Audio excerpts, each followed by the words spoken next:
ചന്ദ്രു, എന്താ നീ കുത്തിക്കുറിച്ചോണ്ടിരിക്കുന്നത്? മാധവേട്ടന് ശമ്പളം കിട്ടാറായല്ലോ.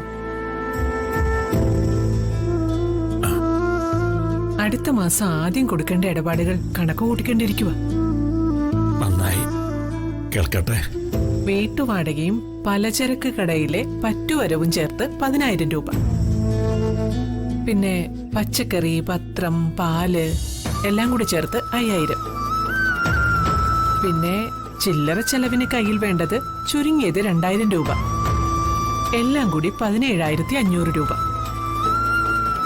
ഇതിൽ പ്രകാശിന്റെ 8,750 രൂപ കഴിച്ചാൽ ബാക്കി 8,750 രൂപ വേണം.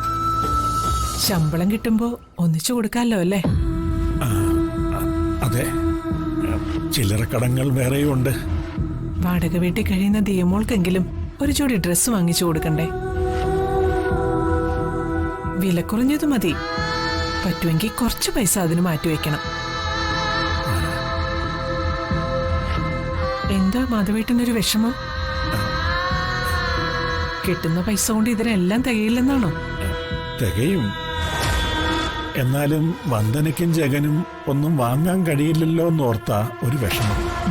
അത് സാരമില്ല, അവർക്ക് നമ്മുടെ ഇല്ലായ്മ അറിയാലോ. ആ, ഇന്ന് ഡ്യൂട്ടിക്ക് പോകുമ്പോ മാധവേട്ടന് കാപ്പി കൊണ്ടുപോയാൽ മതിയോ? അത് പിന്നെ ചന്ദ്രു, ഇന്ന് ഡ്യൂട്ടി ഇല്ല ചന്ദ്രു, വീക്കിലി ഓഫാ. ഇന്ന് മുതൽ എന്നെ നൈറ്റ് ഡ്യൂട്ടിയിൽ നിന്ന് ഒഴിവാക്കിയിരിക്കുക. പ്രായത്തെ മാനിച്ച് എനിക്കിനി ഡേ ഡ്യൂട്ടി മാത്രമേ ഉണ്ടാവൂ. ഇന്നൊരു ദിവസം അവധിയും കിട്ടി. ഇനി അങ്ങോട്ട് ഡേ ഡ്യൂട്ടി മാത്രമേ ഉണ്ടായിരിക്കുള്ളല്ലോ. അങ്ങനെ ഒരു തീരുമാനം എടുത്തവർക്ക് കോടി പുണ്യം കിട്ടും. എങ്ങോട്ടായി പോന്നേ? വേറെങ്ങുമല്ല, മുറ്റത്തൊക്കെ ഒന്ന് നടന്നിട്ട് വരാമെന്ന് കരുതി. ജോലി ചെയ്ത് ക്ഷീണിച്ചു വന്ന ആളാണോ നടക്കാൻ പോന്നേ? വേണ്ട, മാധവേട്ടൻ ഇവിടെ ഇരുന്നാ മതി, ഞാൻ ചായ എടുക്കാം. അതല്ല, എനിക്കൊന്ന് കുളിക്കണം. അതിനെന്താ, ഞാൻ വെള്ളം ചൂടാക്കി തരായിരുന്നു. നല്ലതുപോലെ എണ്ണയും കുഴമ്പും ഒക്കെ തേച്ച് നന്നായി ഒന്ന് കുളിച്ച് സ്വസ്ഥമായിട്ടൊന്ന് ഉറങ്ങുമ്പോഴേക്കും ഈ ക്ഷീണമൊക്കെ മാറിക്കിട്ടും. ഞാനിപ്പോ ചായ ഇട്ടോണ്ട് വരാം.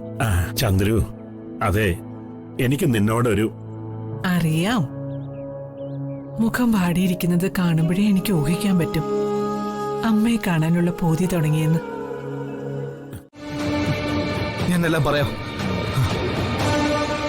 കുട്ടി ഇടിച്ചു കൊല്ലാൻ ലോറിയുമായിട്ട് വന്ന നീയല്ലേ? എന്തിനാണോ ദിയമോളെ കൊല്ലാൻ നോക്കിയത്? നിരപരാധിയായ ഒരു കുഞ്ഞിന്റെ ജീവൻ എടുത്തിട്ട് നിനക്കൊക്കെ എന്താണ് നേട്ടം? ആരാ നിന്നെയൊക്കെ കൊല ചെയ്യാൻ അയച്ചത്?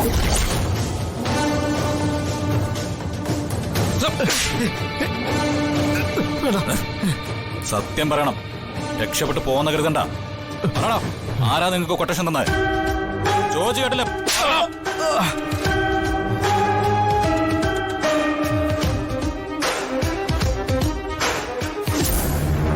അഥവാ നിങ്ങളുടെ ശ്രമം പരാജയപ്പെട്ടു എന്നിരിക്കട്ടെ, അങ്ങനെ വന്നാ ജഗൻ നിങ്ങളെ തേടി വരാനുള്ള സാധ്യതയുണ്ട്.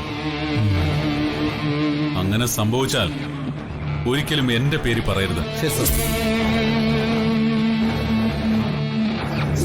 ദിയമോളെ കൊല്ലാൻ ഏൽപ്പിച്ചത് ആരാണെന്ന് ചോദിച്ചാൽ അത് ആനന്ദവല്ലിയെന്നോ കരുണാകരക്കുറുപ്പാണെന്നോ പറയണം.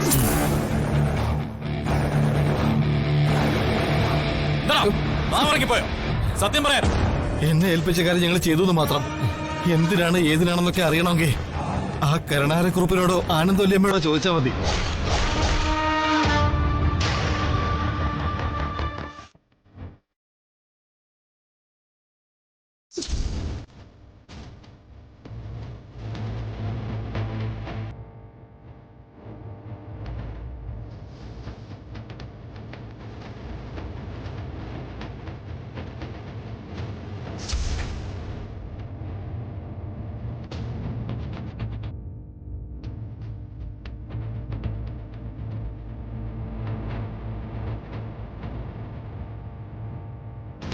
ആ പിഞ്ചു കുഞ്ഞിനെ കൊല്ലാൻ നോക്കിയിട്ടുണ്ടെങ്കിൽ അതിന്റെ പിന്നിൽ ഈ നിൽക്കുന്ന ആനന്ദവല്ലി അപ്പച്ചി തന്നെയായിരിക്കും.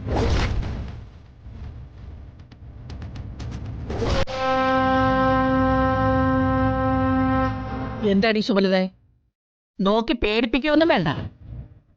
ഞാനാണത് ചെയ്തതെങ്കിൽ ചെയ്തു എന്ന് തുറന്ന് സമ്മതിക്കാനുള്ള ചങ്കൂറ്റം എനിക്കുണ്ട്.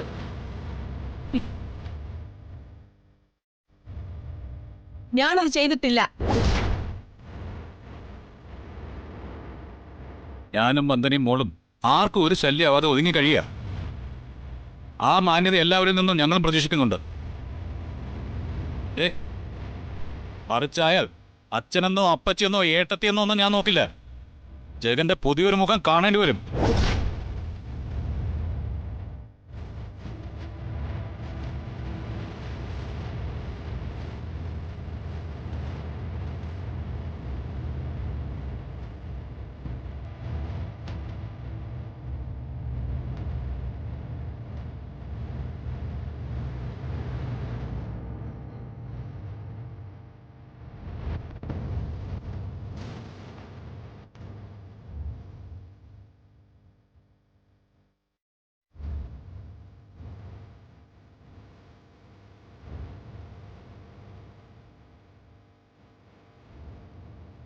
ഈ വീട്ടിൽ എന്തൊക്കെയോ നടക്കുന്നുണ്ട്.